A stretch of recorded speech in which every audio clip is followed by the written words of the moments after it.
Another beautiful day in downtown LA, doing our maintenance here on the 8 units that we work on. This is another one. Got an email 2 days before that the thermostat wasn't working. So we got into it. Turns out there was a short.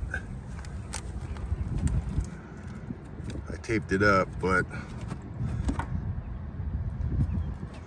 the electrician right there, I don't know if you can see it, used a self-tapping tech screw, and over the years this tight bundle that's zip tied had vibrated against that sharp metal self-tapping tech screw and shorted it out.